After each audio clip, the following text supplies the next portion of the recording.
మానవజాతి చరిత్రలోనే తత్వశాస్త్రానికి పితామహుడుగా భావించదగిన సోక్రటీస్ గురించి ఇటీవలే మనం మాట్లాడుకున్నాం. ఆయన కాలంలో కాదుగాని ఆ శతాబ్దానికే చెందిన మరొక ప్రముఖ తత్వవేత్త అరిస్టాటిల్ గురించి ఈనాటి కార్యక్రమంలో తెలుసుకుందాం. ముందుగా కొంచెం ఉపోద్ఘాతం. సోక్రటీస్ తనంతట తానుగా ఏమీ గ్రంథస్థం చెయ్యలేదని, ఆయన శిష్యుడైనటువంటి ప్లేటోనే సోక్రటీస్ ప్రతిపాదించిన సిద్ధాంతాలను అక్షరబద్ధం చేశాడని తెలుసుకున్నాం కదా. సోక్రటీస్ వ్యవహార శైలిలోని ఇంకొక ప్రత్యేకత, ఆయన ఒక విద్యాలయం అంటూ ఏమీ స్థాపించలేదు. ఆయన శిష్యుడైనటువంటి ప్లేటో మాత్రం సోక్రటీస్ మరణించిన తర్వాత 12 ఏళ్లకి ప్లేటోస్ అకాడమీ అని ఒక స్కూలు ప్రారంభించాడు ఏథెన్స్లోనే. ఆయన సోక్రటీస్ వద్ద అభ్యసించిన తత్వశాస్త్ర పాఠాలను, తాను సొంతంగా ప్రతిపాదించిన సిద్ధాంతాలను శిష్యులకు నేర్పాడు. ఎవరు? ప్లేటో. ఆ స్కూలు ప్రారంభించిన 20 ఏళ్లకు, అంటే క్రీస్తుపూర్వం 367లో అందులో చేరి అక్కడే 20 సంవత్సరాల పాటు, అంటే క్రీస్తుపూర్వం 347 దాకా చదువుకున్న బహుముఖ ప్రజ్ఞావంతుడే అరిస్టాటిల్. అంటే సోక్రటీస్ శిష్యుడు ప్లేటో అయితే ప్లేటో శిష్యుడు అరిస్టాటిల్, తర్వాత రోజుల్లో అరిస్టాటిల్ శిష్యుడు అలెగ్జాండర్ ది గ్రేట్. ఆ శతాబ్దంలోని మిగతా గ్రీకు తత్వవేత్తలకు అరిస్టాటిల్కి ఉన్న వ్యత్యాసం ఏమిటంటే, అరిస్టాటిల్ తన అధ్యయనాన్ని, బోధనలను కేవలం తత్వశాస్త్రానికే, అంటే ఫిలాసఫీకే పరిమితం చెయ్యలేదు. ఆయన కృషి చేసినన్ని రంగాల్లో ఆనాటి ఏ ఇతర తత్వవేత్త, ఫిలాసఫర్ తొంగి చూడలేదు అనడంలో ఏమాత్రం అతిశయోక్తి లేదు. అందుకే అరిస్టాటిల్ని కేవలం ఫిలాసఫర్ అని మాత్రమే పేర్కొనడం అంత సమంజసం కాదు.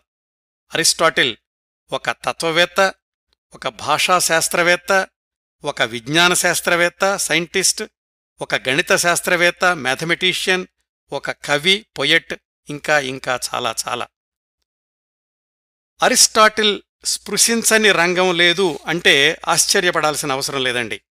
ఖగోళశాస్త్రం, భౌతికశాస్త్రం, జంతుశాస్త్రం, వృక్షశాస్త్రం, తర్కశాస్త్రం, తత్వశాస్త్రం, నీతిశాస్త్రం, రాజనీతిశాస్త్రం, మనస్తత్వశాస్త్రం, ఇంకా అనేక రంగాల్లో ఆయన చేసిన కృషి, ప్రతిపాదించిన సిద్ధాంతాలు, బోధించిన పాఠాలు, నిరూపించిన సత్యాలు గత 2300 సంవత్సరాలుగా ఆయా రంగాల్ని ప్రభావితం చేస్తూనే ఉన్నాయి. ఒక్క మాటలో చెప్పాలంటే Aristotle was the professor of universal knowledge. ఆయన బోధించిన సమాచారంలో కేవలం 3వ వంతు మాత్రమే లభ్యమవుతోంది. ఆ 3వ వంతే దాదాపు 1000 పుస్తకాల రూపంలో ఉంది అని పరిశోధకులు తేల్చి చెప్పారు. ఇలాంటి వాళ్ల గురించి తెలుసుకుంటుంటేనే అనిపిస్తుంది, ఒక మనిషి తన జీవితకాలంలో ఇంత కృషి చేయడం, ఇన్ని రంగాల్ని అధ్యయనం చేయడం, పరిశోధన చేయడం, బోధించడం, గ్రంథస్థం చేయడం సాధ్యమేనా అని. అయితే ఇన్ని శతాబ్దాల తర్వాత కూడా అవన్నీ గ్రంథరూపంలో లభ్యమవుతున్నాయి కాబట్టి అరిస్టాటిల్ లాంటి మహామేధావుల కృషి, జీవితం 100కి 100 పాళ్ళు వాస్తవమే అని నమ్మి తీరాలి. 2300 సంవత్సరాల క్రిందటి అంశాలు కాబట్టి ఇన్ని తరాల ప్రయాణంలో అరిస్టాటిల్ ఒరిజినల్గా ప్రతిపాదించిన సిద్ధాంతాలు అక్కడక్కడా మార్పులకు చేర్పులకు గురయ్యుండొచ్చు. అది సహజమైనటువంటి పరిణామమే. ఈనాటికి కూడా, అంటే 21వ శతాబ్దంలో కూడా అత్యంత ఆధునిక ఆర్టిఫిషియల్ ఇంటెలిజెన్స్ లాంటి సిద్ధాంతాలకు కూడా పునాది అరిస్టాటిల్ ఎప్పుడో ప్రతిపాదించిన తర్కశాస్త్రంలో ఉంది అని సమకాలీన పరిశోధకులు కూడా అంగీకరిస్తున్న సత్యం. అరిస్టాటిల్ ఎప్పుడో ప్రతిపాదించిన అంశాలు ఈ కాలంలో కూడా ఎలా సరిపోతున్నాయి అనడానికి కొన్ని ఉదాహరణలు చూద్దాం. ఈ రోజుల్లో అనేక కార్పొరేట్ సంస్థల్లో బోధిస్తున్న నాయకత్వ పాఠాల్లోని విశ్వసనీయత, విలువలు, ధైర్యం, నిజాయితీ, ఎదుటివారిని అర్థం చేసుకోవడం, సానుభూతి, సహానుభూతి, ఇలాంటి వాటి గురించి అరిస్టాటిల్ వ్రాసిన నికోమాచియన్ ఎథిక్స్ అనే పుస్తకంలో చాలా వివరాలున్నాయి. ఆ పుస్తకంలోని 10 పాఠాల్ని పూర్తిగా చదివితే, అర్థం చేసుకుని అన్వయించుకుంటే మోడరన్ లీడర్షిప్ ట్రైనింగ్ పాఠాలకు మూలాలన్నీ కూడా అందులో కనిపిస్తాయి. ఇంకొక ఉదాహరణ రాజకీయ శాస్త్రం, పాలిటిక్స్. అరిస్టాటిల్ ఆ రోజుల్లోనే ప్రతిపాదించిన కొన్ని రాజకీయ పాఠాలు. ప్రజాస్వామ్యం అనేది 2 రకాలుగా ఉండొచ్చు. ఒకటి రాజ్యాంగబద్ధమైనది, రెండోది రాజ్యాంగాన్ని ఖాతరు చెయ్యనిది. రాజ్యాంగబద్ధం అంటే ప్రభుత్వం కొన్ని చట్టాలు, పరిమితులకు లోబడి పరిపాలన కొనసాగిస్తుంది. ఇందులో అల్పసంఖ్యాక వర్గాల హక్కులు రక్షింపబడతాయి. అదే రాజ్యాంగాన్ని లెక్కచేయని ప్రజాస్వామ్యంలో మూకపాలన ఉంటుంది. ఇందులో బలవంతులదే రాజ్యం. ఇలాంటి అనేక రాజకీయ సిద్ధాంతాల గురించి వివరంగా వ్రాశాడు అప్పుడెప్పుడోనే అరిస్టాటిల్. ప్రజాస్వామ్యంలో మధ్యతరగతి పౌరుల ప్రాధాన్యత గురించి కూడా చాలా చెప్పాడు అరిస్టాటిల్. ఈ 2000 సంవత్సరాలుగా వివిధ దేశాల్లో, వివిధ సమాజాల్లో ఏర్పడిన ప్రభుత్వాల్ని, అవి అనుసరించిన విధానాల్ని విశ్లేషిస్తే ప్రతి ప్రభుత్వ విధానంలోనూ ఎక్కడో ఒకచోట ఎంతో కొంత అరిస్టాటిల్ ప్రతిపాదించిన రాజకీయ సిద్ధాంతం తప్పనిసరిగా కనిపిస్తుంది. అరిస్టాటిల్ కృషి చేసిన, ప్రభావం కలిగించిన మరొక రంగం తర్కం, లాజిక్. ఆయన ప్రతిపాదించిన తర్కశాస్త్ర పాఠాలు ఆ తర్వాత శతాబ్దాల్లోని వివిధ మ్యాథమెటిక్స్ సిద్ధాంతాల్లోనూ ప్రతిబింబించాయి అని విశ్లేషకుల అభిప్రాయం. మరొక ఉదాహరణ, ఆ రోజుల్లో అరిస్టాటిల్ చేసిన కీటకాలు, జంతువులు, వృక్షాలు, మొక్కలు, వీటి ప్రాథమిక వర్గీకరణ ఆధారంగానే బోటనీ, జూవాలజీ శాస్త్రాలు అభివృద్ధి చెందాయి.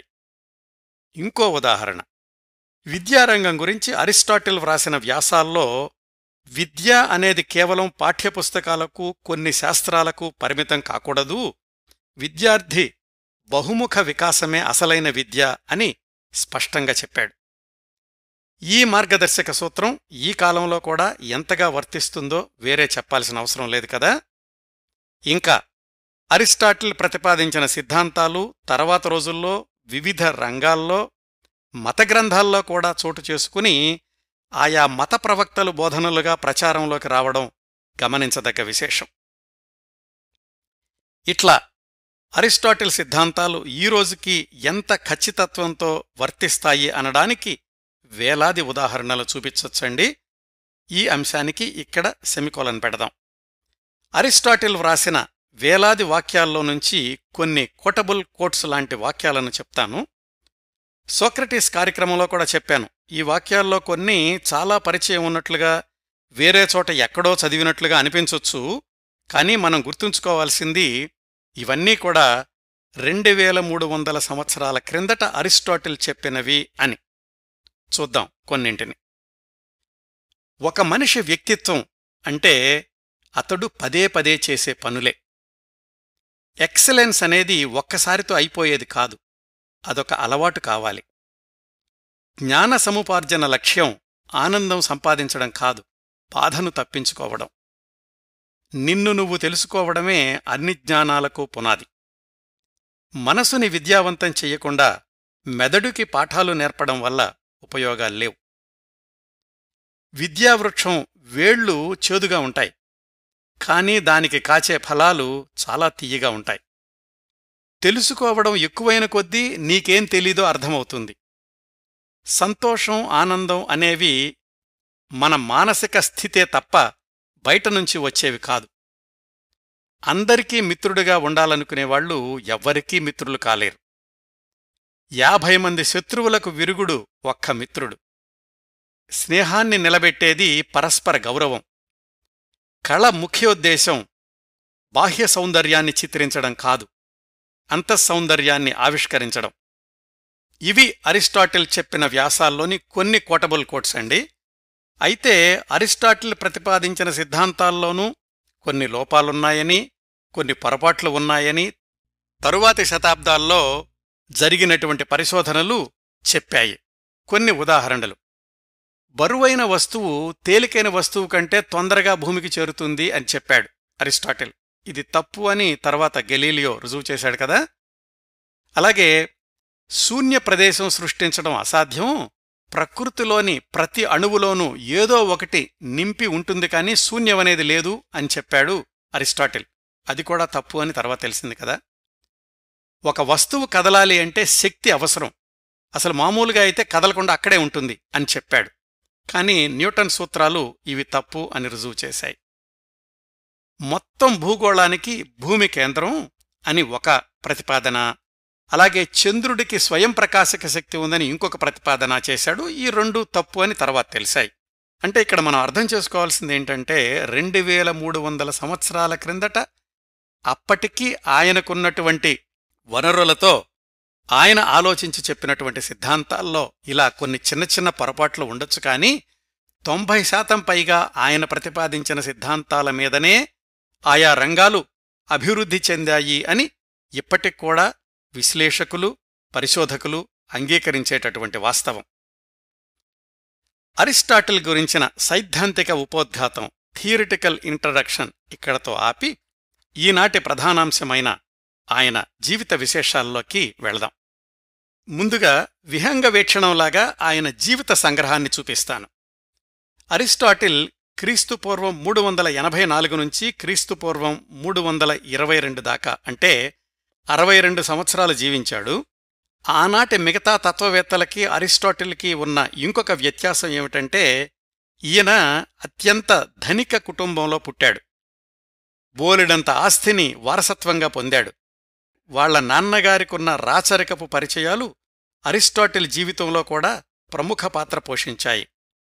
సోక్రటీసు శిష్యుడు ప్లేటో దగ్గర 20 సంవత్సరాలు చదువుకున్న రోజుల్లోనే తన సొంత ఫిలాసఫీని రూపొందించుకున్నాడు అరిస్టాటిల్. అరిస్టాటిల్ బహుముఖ ప్రజ్ఞత్వాన్ని గమనించిన రెండవ ఫిలిప్ రాజు తన కొడుకు అలెగ్జాండర్కి శిక్షణ ఇవ్వడానికి అరిస్టాటిల్ని నియమించాడు. అరిస్టాటిల్ అలెగ్జాండర్కి అనేక శాస్త్రాలతో పాటు రాజనీతి శాస్త్రం కూడా బోధించాడు. అయితే అలెగ్జాండర్ గురువుగారి సిద్ధాంతాలని పక్కనబెట్టి ప్రపంచాన్ని జయించాలనుకునే దండయాత్రల పర్వాన్ని కొనసాగించడం అదంతా వేరే అధ్యాయం అనుకోండి. ఏ రాచరికపు పరిచయం అరిస్టాటిల్ని అలెగ్జాండర్కి గురువుని చేసిందో, అలెగ్జాండర్ మరణించాక ఆ రాచరికపు పరిచయమే అరిస్టాటిల్కి శత్రువయ్యింది. ఏథెన్స్ ప్రజల దాడి నుంచి తప్పించుకుని పారిపోవాల్సిన పరిస్థితి ఎదురయ్యింది. ఇదండి చాలా సంక్షిప్తంగా అరిస్టాటిల్ జీవితం. జాగ్రత్తగా గమనిస్తేనండి, అరిస్టాటిల్ జీవితంలో ఆధునిక పాన్ వరల్డ్ సినిమాకి కావలసినన్ని మలుపులున్నాయి, భావోద్వేగాలున్నాయి. వివరాల్లోకి వెళ్లబోయే ముందు ఈ కార్యక్రమం కోసం నేను చదివిన పుస్తకాల జాబితా చెప్తాను. 1944లో ప్రచురితమైన 100 గ్రేట్ లైవ్స్ అనే పుస్తకము, అలాగే పాల్ స్ట్రాథర్న్ వ్రాసిన అరిస్టాటిల్ ఇన్ 90 మినిట్స్ అనే పుస్తకము, 1-2 యూనివర్సిటీల ఫిలాసఫీ విభాగం వాళ్లు ప్రచురించిన స్టడీ గైడ్స్ చదివాను. వీటన్నింటి నుంచి సేకరించిన సమాచారాన్ని ఒక క్రమపద్ధతిలో అమర్చి మనదైన కథనంతో ఈ కార్యక్రమాన్ని మీ ముందుకు తీసుకొస్తున్నాను. ఒక డిస్క్లైమర్ అండి, ఇది 2300 సంవత్సరాల క్రిందటి చరిత్ర. సహజంగానే ఇన్ని వేల సంవత్సరాల్లో మార్పులకు చేర్పులకు తప్పనిసరిగా గురై ఉంటుంది. నేను చెప్తున్నటువంటి విషయాలు నేను పేర్కొన్న పుస్తకాలు ఆధారంగా అని శ్రోతలు గమనించగలరు. ఇప్పుడు అరిస్టాటిల్ జీవన రేఖల గురించి వివరంగా తెలుసుకుందాం. అరిస్టాటిల్ జన్మించింది క్రీస్తుపూర్వం 384లో గ్రీస్ దేశంలోని స్టాగిరా అనే పట్టణంలో. రాజ్యాలు, రాజులు, రాజరికాలు పెరుగుతున్నటువంటి ఆ రోజుల్లో ప్రతి చిన్న ప్రాంతం ఒక రాజ్యంలాగా ఉండేది. స్టాగిరా అనే పట్టణం మాసిడోనియా రాజ్యం పక్కనే ఉండేది. ఆ ఊళ్ళో ఒక ధనవంతుడైన వైద్యుడు అరిస్టాటిల్ తండ్రి. పేరు నికోమాచ్యూస్. మాసిడోనియా రాజుకి వ్యక్తిగత వైద్యుడు, ఆ కొలువులో రాజవైద్యుడు కూడా ఆయన. ఈ పరిచయం కూడా తర్వాత రోజుల్లో అరిస్టాటిల్ అలెగ్జాండర్కి గురువు కావడంలో కీలకమైన పాత్ర పోషించింది. ఎందుకంటే అరిస్టాటిల్ తండ్రి పనిచేసిన రాజుగారి మనవడే అలెగ్జాండర్, తర్వాత ది గ్రేట్. అరిస్టాటిల్కి ఒక అక్క కూడా ఉండేది. అరిస్టాటిల్ నాన్నగారు వాళ్ళుండే స్టాగిరా పట్టణంలోనూ గ్రీస్ దేశంలోని ఇతర ప్రాంతాల్లోనూ పొలాలు, ఇళ్ళు ఇట్లా బాగా ఆస్తులు కూడబెట్టాడు. బాగా ఉన్నత కుటుంబంలో పుట్టడంతో అరిస్టాటిల్ చిన్నప్పట్నుంచే విలాసవంతమైన జీవితానికి అలవాటు పడ్డాడు. ఆ రోజుల్లో రకరకాల దుస్తులు ధరించడంలో అందరి దృష్టిలో పడ్డాడు అరిస్టాటిల్. చిన్నతనంలోనే నాన్నగారి దగ్గర్నుంచి సైన్స్ పాఠాలు, మెడిసిన్ పాఠాలు నేర్చుకున్నాడు.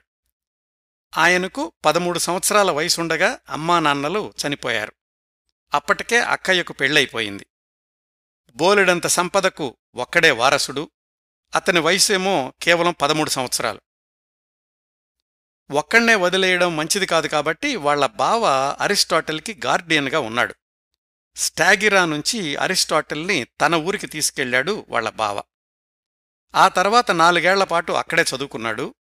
చదువుకుంటూ అవకాశం వచ్చినప్పుడల్లా చుట్టుపక్కల రాజ్యాలన్నీ కూడా పర్యటించి వస్తుండేవాడు. డబ్బులకి కొదవలేదు కదా, అందుకని. మిగతా తత్వవేత్తలకు అరిస్టాటిల్కి ఉన్న ప్రధానమైనటువంటి వ్యత్యాసం, అరిస్టాటిల్కి చిన్నప్పటినుంచి కూడా ఏమాత్రం పేదరికం అనేది తెలీదు.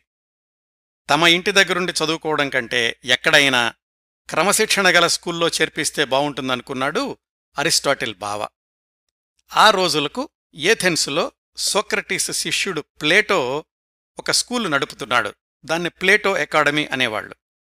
క్రమశిక్షణకు, వివిధ అంశాల బోధనకు మంచి పేరు తెచ్చుకుంది ఆ అకాడమీ. అరిస్టాటిల్ బావ అరిస్టాటిల్ని తీసుకెళ్లి ఆ ప్లేటో స్కూల్లో చేర్పించాడు.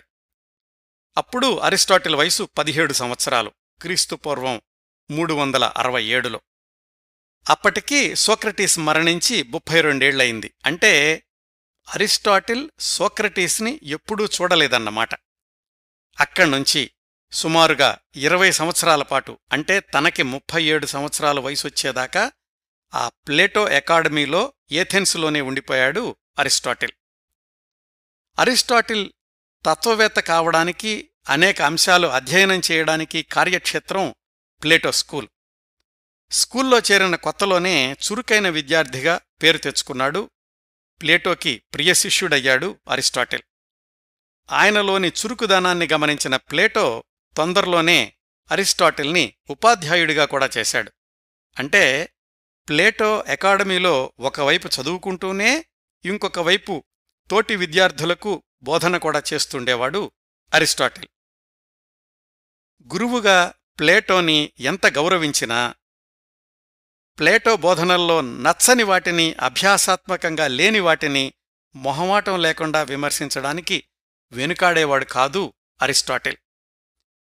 ప్లేటో తత్వాన్ని, ఆయన చెప్పిన సోక్రటీస్ తత్వాన్ని వంటపట్టించుకుంటూనే తనదైన సొంత బాణీలో సరికొత్త తత్వశాస్త్ర భావనల్ని ప్రతిపాదిస్తుండేవాడు అరిస్టాటిల్.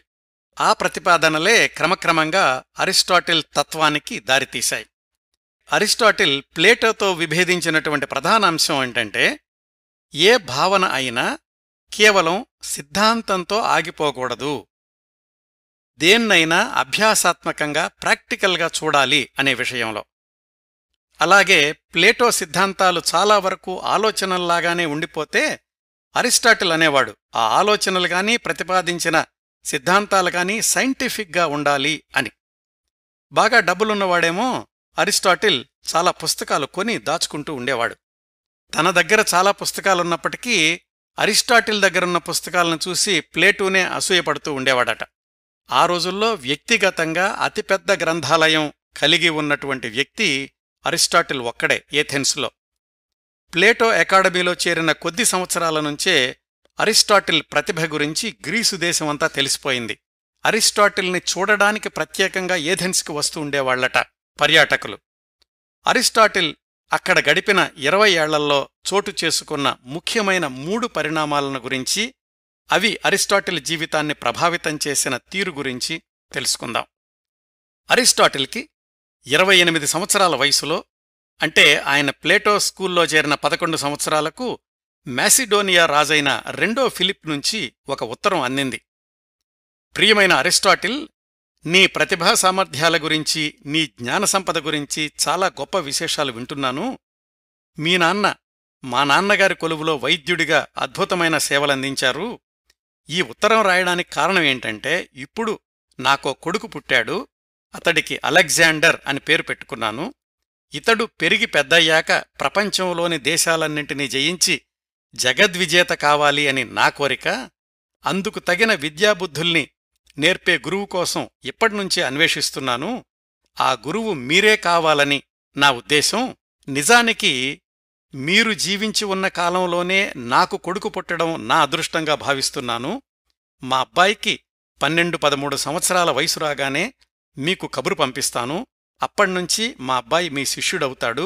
ఈ విషయాన్ని చాలా సంవత్సరాలు ముందుగానే మీకు తెలియచెయ్యాలి అనే ఉద్దేశంతో ఈ ఉత్తరం రాస్తున్నాను. ఇదండి ఆ లేఖ సారాంశం. అంటే ఆ రోజుల్లో గ్రీసు దేశంలోనే కాదు, ప్రపంచంలోని ఏ రాజైనా తన వారసుడికి రాజ్యాంగాన్ని అప్పగించేందుకు ఎలా సంసిద్ధం చేసేవాళ్లు అనడానికి ఇది ఒక ఉదాహరణ. అంటే కొడుకు పుట్టగానే గురువుని నిర్ణయించడం. ఇదిగో అలెగ్జాండర్ విషయంలో కూడా వాళ్ల నాన్న కొడుకు పుట్టిన వెంటనే అరిస్టాటిల్కి ఉత్తరం వ్రాయడం ఒక ఉదాహరణ. అరిస్టాటిల్ ప్లేటో అకాడమీలో ఉండగానే జరిగిన రెండో సంఘటన ఆయన జీవితాన్ని మార్చిందేమిటంటే, అలెగ్జాండర్ తండ్రి వివిధ రాజ్యాలను జయించేటటువంటి క్రమంలో అరిస్టాటిల్ జన్మస్థలమైన స్టాగిరా ఊరుని ధ్వంసం చేశాడు.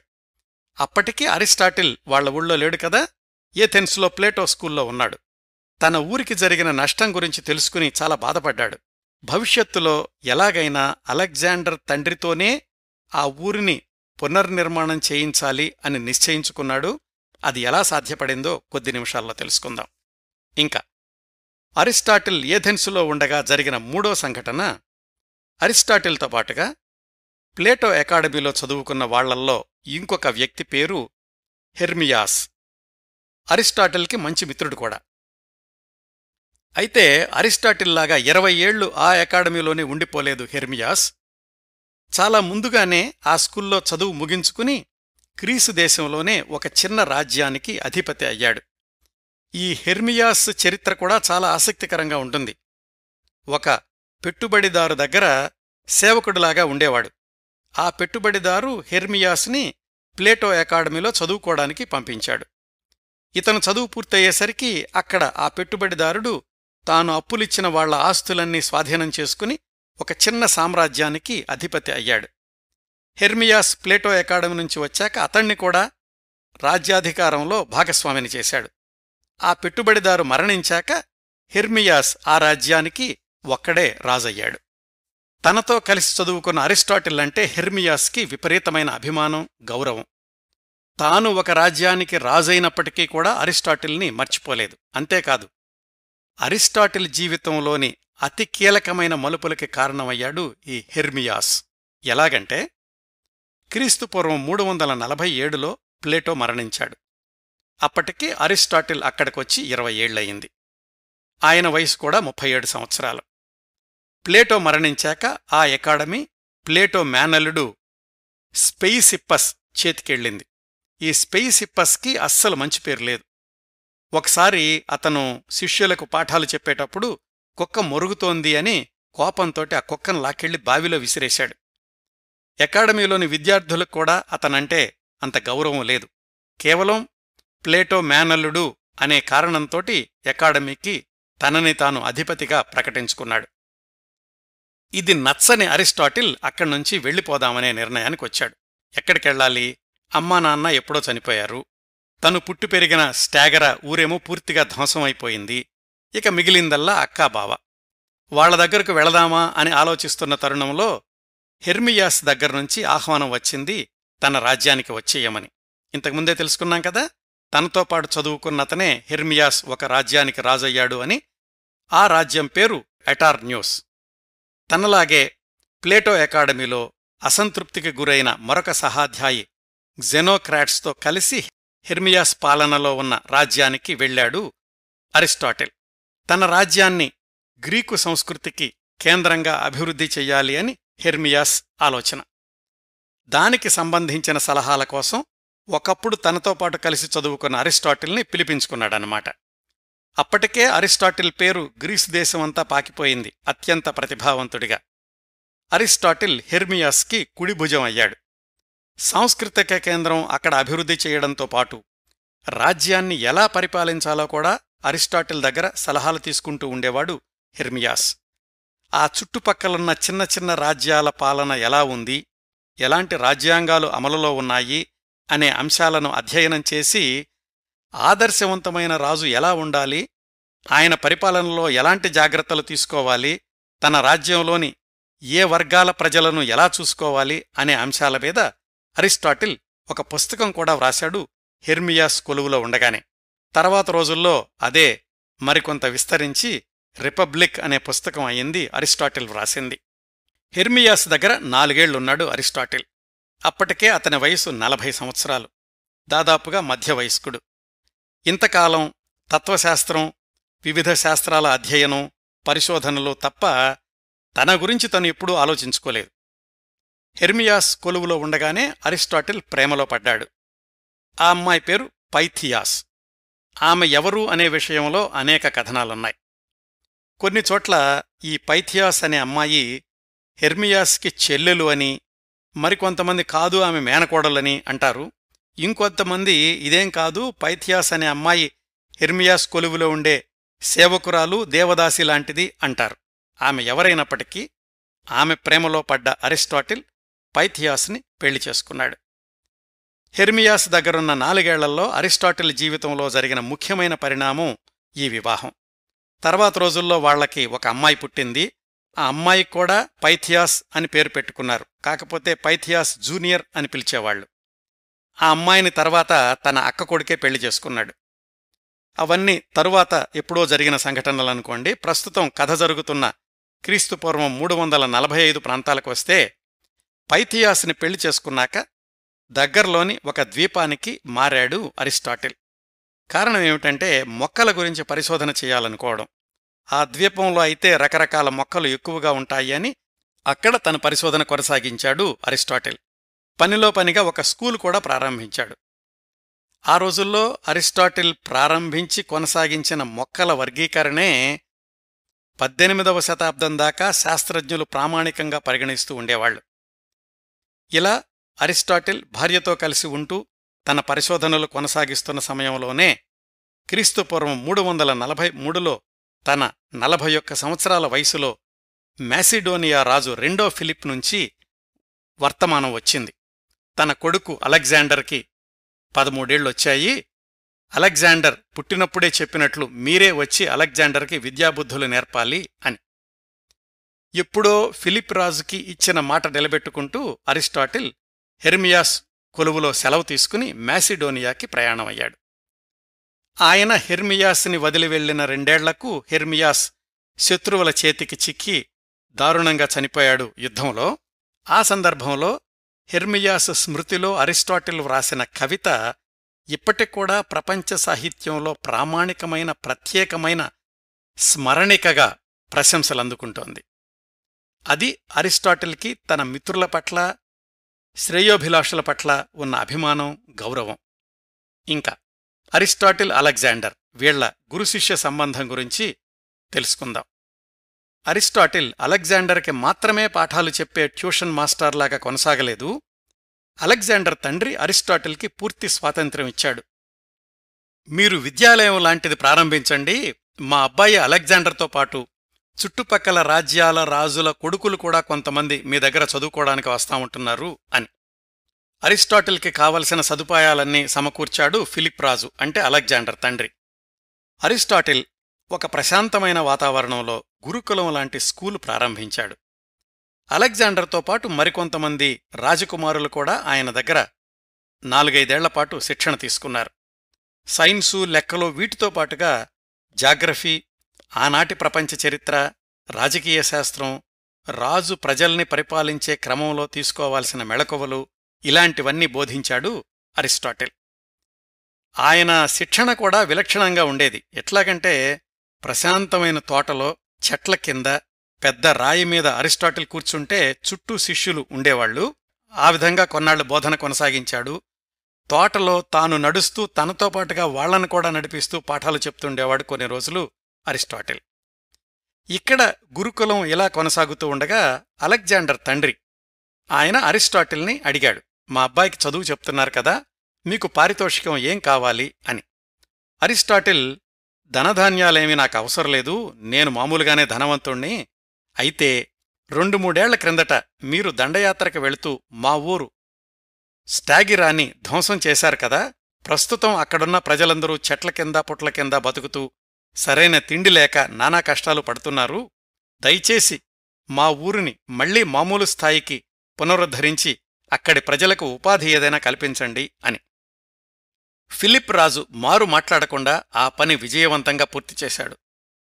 తాను ధ్వంసం చేసిన స్టాగిరా ప్రాంతాన్ని పూర్తిగా పునర్నిర్మించి అక్కడున్న ప్రజలకు ఉపాధి కల్పించి దాన్ని మళ్లీ మామూలు స్థితికి తీసుకొచ్చాడు. అదంతా అరిస్టాటిల్ మీద ఉన్న గౌరవంతోనన్నమాట. అరిస్టాటిల్కి తన సొంత ఊరు మీదన్న ప్రేమతో. ఇంకా అలెగ్జాండర్ శిక్షణ విషయానికొస్తే, అలెగ్జాండర్కి అరిస్టాటిల్ అంటే గురువుగా అత్యంత గౌరవం, అభిమానం ఉన్నప్పటికీ తన సొంత భావాలకు మాత్రం రాజీ పడేవాడు కాదు. ఒకసారి అరిస్టాటిల్ తన శిష్యుల్ని అడిగాడు, మీరందరూ తొందరలోనే మీ మీ రాజ్యాలకు రాజులవుతున్నారు కదా, మరి పరిపాలనలో సమస్యలేమైనా వచ్చినప్పుడు ఎలా పరిష్కరించుకుంటారు అని. చాలామంది చెప్పారు, అవసరమైనప్పుడు మీ సలహాలు తీసుకుంటాము, మా పరిపాలన సవ్యంగా సాగాలంటే మీలాంటి వాళ్ల సలహాలు మాకెప్పుడూ ఉండాలి అని. అలెగ్జాండర్ మాత్రం భిన్నమైన సమాధానం ఇచ్చాడు. పరిపాలనలో వచ్చే సమస్యలు అంటే ఇప్పుడు చెప్పలేను, అలాంటి ప్రశ్నకు సామాన్యమైన సమాధానం, జనరల్ ఆన్సర్ అనేది ఉండదు, వచ్చే సమస్యను బట్టి అప్పటి పరిస్థితులను అనుసరించి నిర్ణయం తీసుకోవాల్సొస్తుంది, పరిష్కారం ఆలోచించాల్సి ఉంటుంది అప్పుడు అని. అలా అలెగ్జాండర్ నిలబెట్టుకున్న స్వతంత్ర వ్యక్తిత్వమే ప్రపంచ దేశాలన్నింటిమీద దండెత్తే ధైర్యాన్నిచ్చింది అతనికి. అయితే అరిస్టాటిల్ మీద గౌరవం మాత్రం జీవితాంతం కొనసాగించాడు అలెగ్జాండర్. రచయిత హోమర్ వ్రాసిన ఇలియాడ్ అనే గ్రంథాన్ని అలెగ్జాండర్కి బహుమతిగా ఇచ్చాడు అరిస్టాటిల్. ఆ ఇలియాడ్ అనే వీరగాథా పుస్తకాన్ని ఎప్పుడూ తనతో ఉంచుకునేవాడు అలెగ్జాండర్. వివిధ దేశాల మీద దండయాత్రలు కొనసాగించిన రోజుల్లో కూడా తరచూ అరిస్టాటిల్ ఇచ్చిన ఆ పుస్తకాన్ని చదువుతూ దాన్ని తన దిండు కిందే పెట్టుకునేవాడట. తండ్రి మరణానంతరం అలెగ్జాండర్ రాజ్యాధికారం చేపట్టాల్సొచ్చింది. ఇంకా అరిస్టాటిల్ మ్యాసిడోనియాలోని ఆ విద్యాలయాన్ని మూసేసి తన ఊరు స్టాగిరాకి వెళ్లి అక్కడ 5 ఏళ్లున్నాడు. అక్కడ కూడా ఒక స్కూలు ప్రారంభించి పాఠాలు చెప్తుండేవాడు. ఆ రోజుల్లో ఇటువైపు అలెగ్జాండర్ ప్రపంచ దండయాత్ర ప్రారంభించాడు. ఆ దండయాత్రలో భాగంగా వాళ్ల ఊరు మీదుగా వెళ్ళినప్పుడు అరిస్టాటిల్ తనకి దగ్గరి బంధువైన కాలిస్థన్స్ అనే అతన్ని అలెగ్జాండర్కి సలహాదారుగా పంపించాడు. అరిస్టాటిల్ మీదున్న గౌరవంతోటి కాలిస్థన్స్ని తనతో పాటు తీసుకెళ్లాడు అలెగ్జాండర్. అయితే ఆ కాలిస్థన్స్ అనే అతను కాస్త వాగుడుకాయ, అనవసరంగా ఎక్కువగా మాట్లాడుతుండేవాడు. అలెగ్జాండర్ ఒక రాజ్యాన్ని జయించి మరో రాజ్యానికి వెళ్లే పనిలో ఉండగా అతన్ని పదే పదే విమర్శించడం, ప్రతి అడుగులో ఏదో తప్పుందని చెప్పడం, ఇలా చేస్తుండేవాడు కాలిస్థన్స్. ఇది భరించలేక అలెగ్జాండర్ ఒక బోనులో అతన్ని బంధించి తనతో పాటు తీసుకెళ్లాడు అలెగ్జాండర్. అలెగ్జాండర్ సైన్యం ఎడారుల్లో నుంచి వెళ్లేటప్పుడు ఆ వేడికి ఎండకి కాలిస్థన్స్ శరీరమంతా బొబ్బలెక్కి భయంకరంగా తయారయ్యాడు. అలాంటి స్థితిలో అతన్ని చూడలేక అలెగ్జాండర్ అతన్ని జంతువులకు ఆహారంగా వేసేశాడు అని ఒక కథ ప్రచారంలో ఉంది. ఇదంతా తెలిసింది అరిస్టాటిల్కి. తాను పంపించిన తన బంధువుని అలెగ్జాండర్ ఇలా చేశాడు అని కాస్త బాధపడ్డాడు. కాని అప్పటికీ ఇంకా తనకి అలెగ్జాండర్ తోటి మాట్లాడే అవకాశం లేదు కాబట్టి ఏమీ చేయలేకపోయాడు. అలెగ్జాండర్ భారతదేశం మీదకి దండయాత్రకి వెళ్తున్న సమయంలో అరిస్టాటిల్ తన ఊరు నుంచి ఏథెన్స్కి మకాం మార్చాడు. ఎందుకంటే తాను ఇంతకు ముందు చదువుకున్న ప్లేటో అకాడమీని చూసుకుంటున్న స్పెయిసెప్సస్ అనే అతను మరణించాడు. ఆ అకాడమీని తాను తీసుకోవడానికి వీలవుతుందేమోనని ప్రయత్నించాడు అరిస్టాటిల్. అయితే అది తన మరొక స్నేహితుడైన జెనోక్రాట్స్ చేతికెళ్ళింది. అప్పుడు దానికి పోటీగా తానే సొంతంగా ఒక అకాడమీ మొదలుపెట్టాడు అరిస్టాటిల్ ఏథెన్స్లోనే. దాని పేరే లైసియం. ఇది 13 సంవత్సరాల పాటు కొనసాగింది. అరిస్టాటిల్ జీవితంలో దాదాపుగా ఇదే చివరి దశ. ఇప్పుడు మనకు లభ్యమవుతున్న అరిస్టాటిల్ పుస్తకాలన్నీ ఈ చివరి దశలో ఆయన లైసియంలో బోధించినటువంటి పాఠాల సారాంశమే. మొదట్లో మనం చెప్పుకున్న వివిధ శాస్త్రాల అధ్యయనం, పరిశోధనలు ఇలాంటివన్నీ కూడా ఎక్కువగా కొనసాగింది ఈ లైసియం రోజుల్లోనే. అలెగ్జాండర్ కూడా తాను వివిధ దేశాల్ని జయించినప్పుడు ఆయా దేశాల్లోని వివిధ జాతుల మొక్కలు, జంతువులు మొదలైన వాటిని అరిస్టాటిల్ అకాడమీకి అంటే లైసియంకి పంపిస్తూ ఉండేవాడు, అరిస్టాటిల్ పరిశోధనలకు సహాయం చేసేందుకు. కొంచెం అతిశయోక్తిగా ఉంటుందేమో కానీ మ్యాసిడోనియాలో 1000 మంది బృందాన్ని అరిస్టాటిల్కి ఎప్పుడు ఏ అవసరం వచ్చినా సహాయం చేయడానికని అలెగ్జాండర్ సిద్ధంగా ఉంచాడట. అలాగే అలెగ్జాండర్ అరిస్టాటిల్ బోధించిన జాగ్రఫీ పాఠాల్లోని దేశాలన్నింటినీ జయించాడు, ఒక్క చైనా తప్ప. ఎందుకంటే ఆ రోజుల్లో చాలామందికి చైనా దేశం ఉనికి గురించి తెలీదు. అరిస్టాటిల్ కూడా అలెగ్జాండర్కి చెప్పిన పాఠాల్లో చైనా ప్రసక్తి లేదట. ఇంకా దండయాత్రల్లో తలమునకలై ఉన్నప్పటికీ అలెగ్జాండర్ నుంచి సంపూర్ణ మద్దతు లభిస్తూ ఉండేది అరిస్టాటిల్కి చిట్టచివరిదాకా. తన 32 సంవత్సరాల వయసులో అలెగ్జాండర్ క్రీస్తుపూర్వం 323లో బాబిలోన్లో మరణించాక ఇక్కడ ఏథెన్సులో అరిస్టాటిల్కి కూడా గడ్డు పరిస్థితులు ఎదురయ్యాయి. అలెగ్జాండర్ అంటే ఇష్టం లేనివాళ్లు అంతా ఒక్కటై అలెగ్జాండర్ మద్దతుదారుల మీద దాడులు ప్రారంభించారు.